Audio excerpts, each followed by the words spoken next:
So we're gonna pick on my house. This is my front door from the inside. This is an image of that door with the thermal imaging camera. Now what you can pick up, you see the temperature ranges. 62 is black, 72 is white. Anything that's white is over 72 degrees. Anything that gets close to black is getting down to 60. And what you're going to notice here is, even though it was nighttime, the sun had just set, so the door was still hot. So this door had heated up, and the heat was visible. Now that shows that my door doesn't have very good insulation in and of itself. This heat is from the way the sun falls onto a beam that's outside, and it heats up. This area is basically a lack of insulation. And so what you see is that the frame area where the door was put in, either the header wasn't done right, or there was just no insulation put in the gaps whatsoever. But whoever, when they built this, didn't do a very good job. You can see over here, the other part of the wall is fine. There you see no transmissivity of heat, and here you see a significant amount as the heat is escaping from the building. Now would be a good time to take the welding students over. Yeah? Yeah. We'll come back here after? Yeah, come here. Okay. I never really realized that there are ways that you can actually do building that save money on both sides. Normally, I think it's going to cost more money to have people pay attention, and so I usually spend my time justifying, well, if I'm going to have to pay an extra $2,000 or $3,000 to have these guys go around and caulk every crack, you got to really think about it. This area right here is a big amount of heat loss for my house, the front door. Even if it costs an extra $500 to get people to pay attention to this, you got to think about how long it's going to do me well. And so every summer, while I'm trying to keep the inside of my house cool, we have heat getting in through the outside. And then every winter, I'm trying to keep my house warm, and I have heat escaping to the outside through this area where there's no insulation. That may only save me, $50 to $100 a year, let's say, in my overall heating or cooling bill. You figure this house, I've already lived in it for 8 years. And so, the house will be around for another 40 years, 50 years. That's a lot of money, it's particularly when you imagine the fact that the price of electricity is going to go up, or heat and electricity is going to go up. So it does make sense to spend a little extra time and a little extra money to try and keep these things from happening, which obviously did not occur in the construction of this house. This is just a kind of a random picture. The funny part of this picture is I'm looking the camera over the top of my laptop. This is actually the screen of the laptop, which is super hot because it's on. You can see the windows here and then lights. This is actually this picture, a little more. Can you tell what that red thing is? It's a smoke detector, actually. So the smoke detector, which is hardwired into my house, is using electricity and therefore putting off heat. All right. One of the earlier pictures, I don't think you showed it yet. You were showing that spot on the wall over here. Yeah.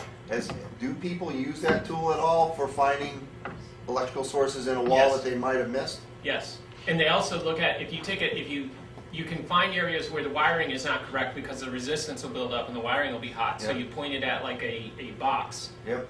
in a distribution box, and you can see dramatic differences in the wiring. You got a problem with that particular connection.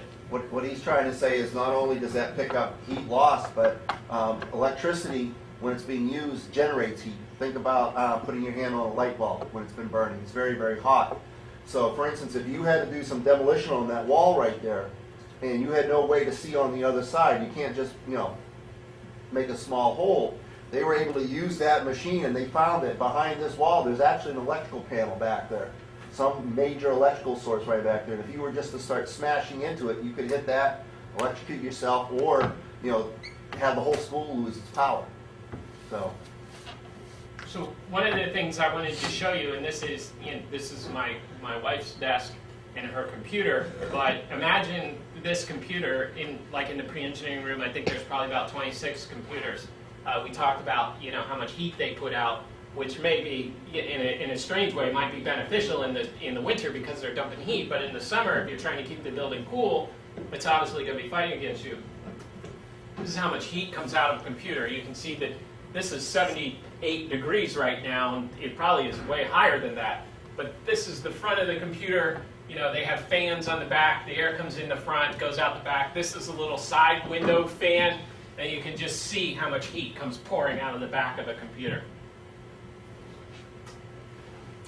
This is the other part of the desk. There you see the router, another switch, and then the modem, the little speaker control unit, and the LCD screen. Again, you can see here's the modem, and then the switch, and then the Wi-Fi network connector. You can see how much heat comes pouring out of it. So this tells you that these units are using electricity and a lot of it. So, you know, even units that you think probably don't use a lot, like a little switch, they're generating a lot of heat. And what's important about that? These things run 24 hours, 7 days a week, all day, every day, all year. And so that you can see the impact of being able to make sure you're turning devices on. Was there a time in the past where they used to tell you not to turn your computer off, that it was better if it ran? Yeah, there were people that said that. There were people that thought that, you know, the turning on and off was causing so much problems with the parts, like it was sending a jolt of electricity. Of course, you'd have to do it, turn it off and on every day for like 100 years to really that. And what's the lifespan of a computer? Most people throw computers away after 4 or 5 years. So it's always better to turn it off from a conservation standpoint. This is just a random corner. You can see the impact. You see the ghosting image of the studs. So the studs are creating kind of a thermal bridge between the indoors and the outdoors. This is the window over here, and this is just the corner. And look at that. That's just a complete area of loss of heat. And those are the areas that when somebody you hire, I mean, around here it's Jones Boys, Jones Brothers, and there's one other crew that do about 80% of the installation. And they do a lousy job. They hire people at minimum wage. They come in, they just shove the insulation in the walls. Their job is to put as much insulation up as quickly as possible. So they do a horrible job, and corners like that get missed, and you lose a tremendous amount of heat through those corners. There's an upstairs window. This is a good picture because notice the blind. There's the same window. You see the blind. The blind actually has an effect on the amount of heat traveling through. That's just kind of a regular, you know, 2-ply felt type of material blind. They do make actually insulating blinds that can go down and really cut down on the heat loss of the window. Windows there's just nothing to compare to how much heat loss occurs through a window, except for along the top where people aren't paying attention. That's Yeah, the wall.